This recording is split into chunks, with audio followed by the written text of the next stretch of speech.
Hey guys, how's it going? My name is Kid Animal. Welcome to the channel. If you guys like what you're watching, make sure to hit the subscribe button and follow along with that bell thing and do all the good stuff because I need the followers. I need the subs, dude. I need it all because I got an itch, man. I don't know what it is. Anyway, today was the release of Return of Them, Eye of the Storm, the final patch in the Return of Them saga. Clay has been hitting these patches hard, making sure they can finish out the story. And I've had my thoughts about the state of the patches of DST, which I shared a little bit earlier. So definitely check that out.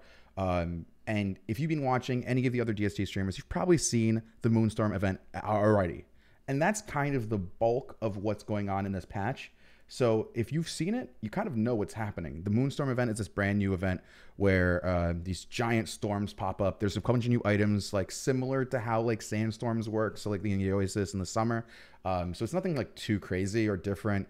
There's a brand new boss which summons. It's kind of cool. Summons these little like things on the ground.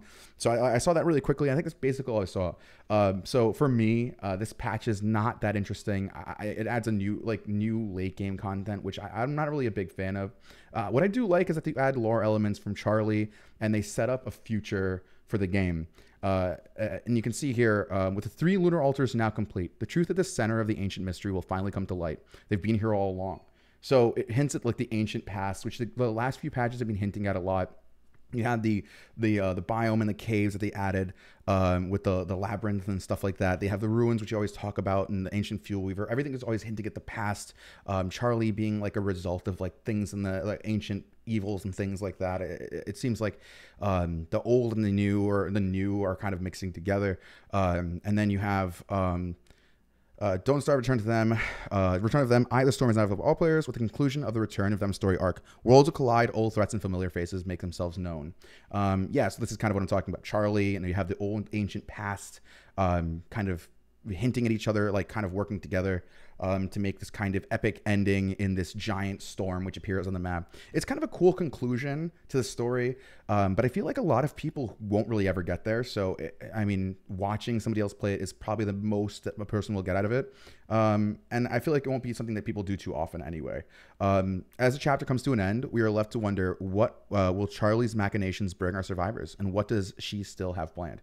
So they're hinting at a future story here, which is kind of cool because Charlie is a very big proponent of the entire DST concept. So removing her from the entire story doesn't really make a lot of sense. So continuing the story with Charlie, I think makes the most sense, considering there's no other villains or anything they've been really building up over time. It would be good right around now, or even earlier, to have started building up some other villain that they could have like added to the story if they wanted to continue going continue the story going forward. But it doesn't seem like they're kind of headed in that direction. It seems like the Charlie Maxwell story arc is the big brunt of everything, and they're kind of hinting more at older ancient kind of things. So that's kind of nice. That at least we were getting some cool. First of all, my launch is the background. We're getting cool hints at things in the future potentially. Let me cover that up right here. All right, so we got some new skins. These are kind of nice. I like the chest here, and I like the present. I think those are the best skins of the set. I think the chester is a little bit strange. I don't know what it is. I think it's the combination of the horns not seeing the eyes. I don't know. It's throwing me off a little bit. I'm not sure how to feel about it. And then we have the Twitch drops returning with the briny salt box. It's kind of an interesting salt box, but I'm not a big salt box user. I don't know many people who do use salt boxes very often. And here you can see a list of people who have Twitch drops. I don't, unfortunately. I applied for a while ago, but I'm unfortunately on this list. Hopefully see me around soon. But there you go. And then streamers find images of Twitch drops. Okay, here are the rest of the Twitch drops. You got the portrait, you got the salt box, and you have the icon, which I never really cared about these personally. I've never really cared about them. I only care about the item, and I'm a very big fan of items that you use often. So item skins for like pickaxes and axes and things like that, or torches or lanterns like this one, I think are really great. I think having a paper lantern is really nice. It makes a really good decoration for your base. You can definitely add a lot of flair, which I think is a really good addition. The official Clay Discord is Clay. I keep saying Clay. The official Clay Discord is out. Definitely go ahead and join there. It's probably gonna fill up really quickly, I'm assuming. And having that kind of community to join together is definitely gonna be really nice, especially when you can't find people to play with at a consistent rate. So definitely check that out. Rewards points are back, and the 2021 trailer. I definitely fast forward through this. We can definitely watch this soon, but this is what I am most excited for. This is what's giving me hope for the game. Reworking Weber. If this is what they're hinting at, which I'm 99% sure, Reworking Weber, I think, is the savior for the game. For me personally, Weber has always been a one-note character. He's always done one thing extremely, extremely, extremely well, and that's survive on his own. And the problem is there's nothing really else you can really do with Weber that makes him unique. He kind of does one thing well, and that's about it. I would like to see this character reworked in such a way where they give him a little bit more flair and a little bit more something more unique, even if they make him a little bit worse in some ways.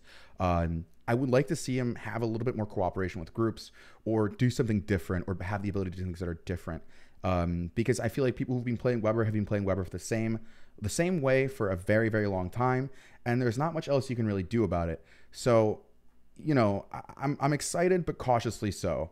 Other than that, I think I'm hopeful for the future of DST with the potential for the rework of Weber and the potential for new storylines to emerge, which could potentially mean that a new story starting could potentially mean that new early game content could be added, and push people in a direction of that, of doing that content, which will allow new players to kind of come in and join in, and experience the story together, which I think was everybody's hopeful for. And the fact that they're having this Discord now, which took them a very long time, not sure what took them so long, the fact that they're having this Discord really brings me hope that they're really headed toward having a better community, and a stronger community for sure. Thank you guys for watching, dude. I appreciate it. I'm gonna make another video about Return to Them Eye of the Storm and the gameplay update after this, so definitely check that video out as well. Thank you guys for watching. I appreciate it. Hopefully see you guys around. Thank you guys. Bye.